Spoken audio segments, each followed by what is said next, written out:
बिस्मिल्लाहिर्रहमानिर्रहीम। अस्सलाम वालेकुम नाजरीन, मैं हूं आपका होस्ट मुदस्सिर मजीद चौधरी। एक और प्रोग्राम बाशऊर पाकिस्तान के साथ आपकी खिदमत में हाज़िर हैं। आज एक और शख्सियत जो कि फैसलाबाद शहर के बारे में, उसकी हिस्ट्री के बारे में हम बात करेंगे। जैसा कि आपको मालूम है कि फैसलाबाद की हिस्ट्री सांदलबार, फिर लायलपुर एंड देन फैसलाबाद, इसका जो सफ़र है उसको समराइज़ करेंगे। आज हमारे साथ जो गेस्ट हैं वो हैं जो सिकंदर जुल्करनैन साहब हैं। लेकिन उनका तारफ़ करवाने से पहले मैं कुछ आपको अदाद व शुमार बताता चलूँ। फैसलाबाद का कुल रकबा 5856 मरबा किलोमीटर है, जबकि इसकी आबादी 35 लाख 35 लाख समथिंग है।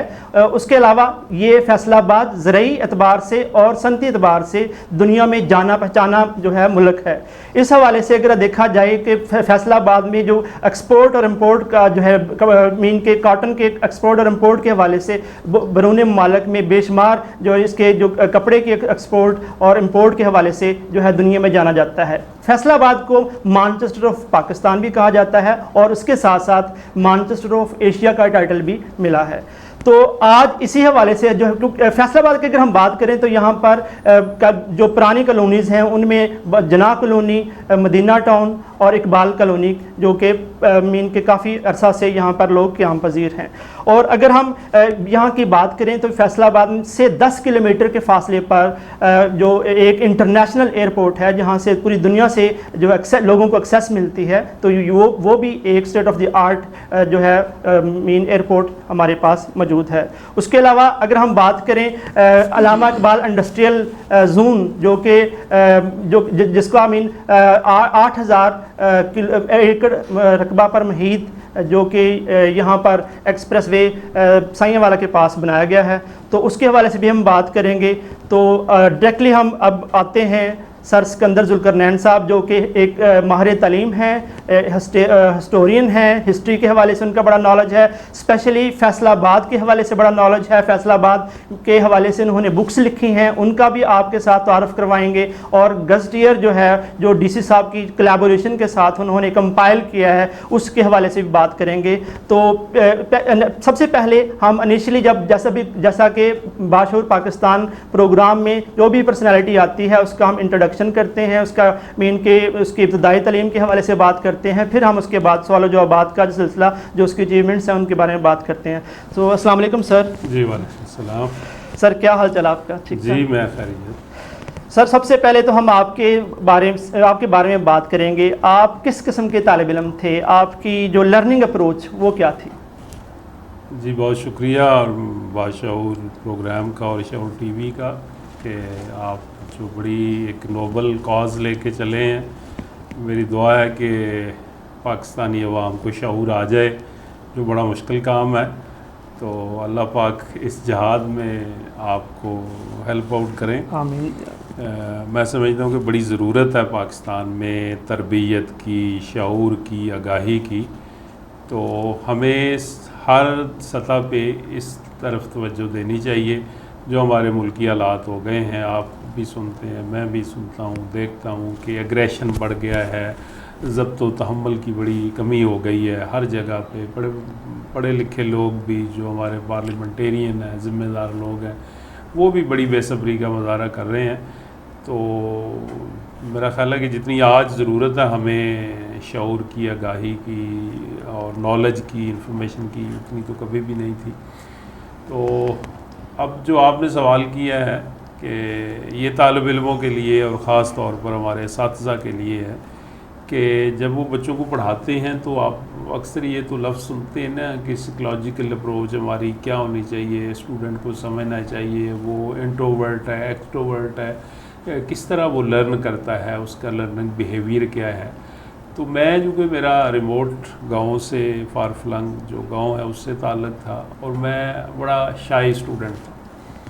और ये मैं बात इसलिए कर रहा हूँ कि कुछ हमारे असातिज़ा ज़ाहिर है उनके लिए तो जितनी इज़्ज़त हम तकरीम की बात करें थोड़ी है, तो वो शायद मुझे समझते नहीं थे कि ये कोई जानबूझ के कोई ऐसी बात कर रहा है। तो मैं बहुत शाये था اور مجھے لگتا تھا کہ جو میرے ٹیچرز ہیں وہ بڑی شفقت سے مجھے بات سمجھائیں تو میں فالو کر لیتا تھا، لیکن عموماً وہ جھاڑ اور وہ ڈانٹ پڑ جاتی تھی کہ شاید، تو ہمارے اساتذہ کو بچوں کی جو ٹیمپرامنٹ ہوتا ہے یا ان کا ایٹیچیوڈ ہوتا ہے لرنر کے حوالے سے، اس کو دیکھنا چاہیے، غور کرنا چاہیے کہ کس طرح بچے لرن کرتے ہیں۔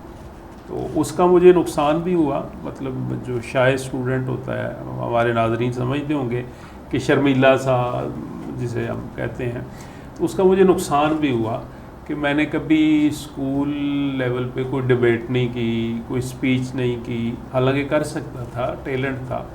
تو جب یہ مائک یا کیمرہ، یہ بڑی مزے کی بات ہے، اور میرے جو اسٹوڈنٹس ہیں جو سیکھ رہے ہیں، پڑھ رہے ہیں، وہ میری اس بات سے حیران ہوں گے کہ جب میں لیکچرشپ میری ہو گئی تو پھر جا کے میں نے ڈائس پہ بولنا اور سارا، حالانکہ شروع پہلے کر دینا چاہیے تھا۔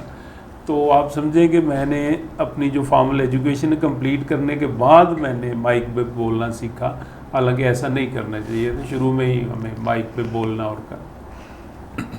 سر آپ جیسا کہ ہر ایک اسٹوڈنٹ کا ایک ٹارگٹ ہوتا ہے، ایک مائنڈ سیٹ ہوتا ہے، اس نے اپنی زندگی میں کچھ اچیومنٹس کرنی ہوتی ہیں، تو آپ کا بھی کیا آپ کا ایمز ان جو ایم آف لائف جو تھا آپ کا، وہ کیا تھا اس وقت؟ آپ نے کیا مائنڈ میں سیٹ کیا تھا کہ میں یہ بنوں گا؟ موسٹلی یہ کہا جاتا ہے ڈاکٹر یا انجینئر یا پائلٹ، تو آپ کو اس وقت کیا مائنڈ سیٹ تھا؟ دیکھیں، میں مدثر سیکنڈ جنریشن میں ٹیچر ہوں بیسیکلی، تو میں ٹیچر ہوں، سینئر ہیڈ ماسٹر، آج کل میں گورنمنٹ کے ہائی اسکول میں سینئر ہیڈ ماسٹر ہوں۔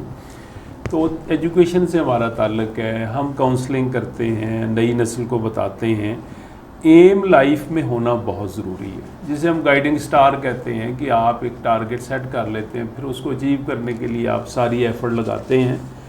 تو ایک تو یہ بات ہمارے ناظرین کے ذہن میں ہونی چاہیے کہ جو وہ کہتے ہیں کہ to have a low aim is a crime. تو اقبال نے بھی کہا تھا کہ محبت مجھے ان جوانوں سے ہے جو ستاروں پہ ڈالتے ہیں کمان۔ تو ایک تو میں اس حوالے سے یہ بات شیئر کرنا چاہ رہا ہوں کہ ہمیں نوجوانوں کو اپنا ٹارگٹ سیٹ کرنا چاہیے، اور بڑا ٹارگٹ۔ وہ کہتے ہیں خدا سے بڑی باتیں، بڑی چیزیں مانگنی چاہیے۔ تو میں اس حوالے سے بھی میرا تجربہ کوئی پلیزنٹ نہیں رہا، کیونکہ ہمارے یہاں کاؤنسلنگ کی بہت زیادہ ضرورت ہے۔ آپ معاشرے میں جاتے ہیں نا، چھوٹے چھوٹے بچے سمجھتے ہیں کہ میں عقل کل ہوں، وہ آپ کو مشورے دیتے ہیں، حالانکہ مشورہ دینا بڑی بات ہے، وہ امانت ہوتی ہے، اور مشورہ تب ہی دینا چاہیے جب آپ کو اس فیلڈ کا پتہ ہو۔ اب آپ دیکھیں پاکستان میں آپ کو جس بارے میں بات ہو رہی ہے، مشورہ مانگا جا رہا ہے، اس فیلڈ کا پتہ نہیں ہے، شوق بڑا ہے۔ کوئی بندہ رستہ پوچھتے ہیں نا، 10 بتانے والے ہیں، صحیح ایک بھی نہیں بتاتا، آپ نے دیکھا ہوگا۔ تو میں انفارچونیٹلی جو میرا ایم تھا نا، وہ میں صحیح ٹارگٹ نہیں اس کو کیا، ایم کو میں نے پراپرلی بنایا نہیں۔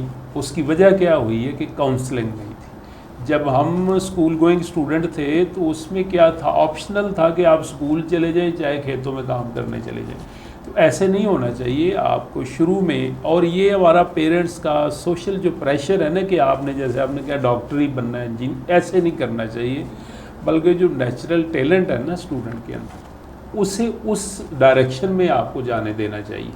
اب دیکھیں، اگر آپ شوق سے پڑھ رہے ہیں تو آپ زیادہ ایفرٹ لگا سکتے ہیں۔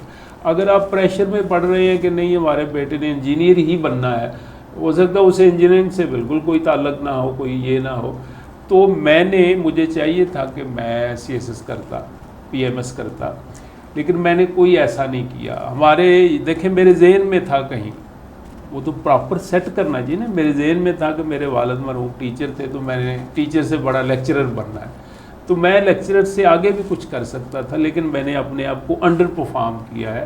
ایسے ہمارے نوجوانوں کو نہیں کرنا چاہیے، بلکہ ان کو بڑے ٹارگٹ، اور بندہ اچیو کر سکتا ہے ٹارگٹ، بڑے ٹارگٹ جو ہوتے ہیں نا۔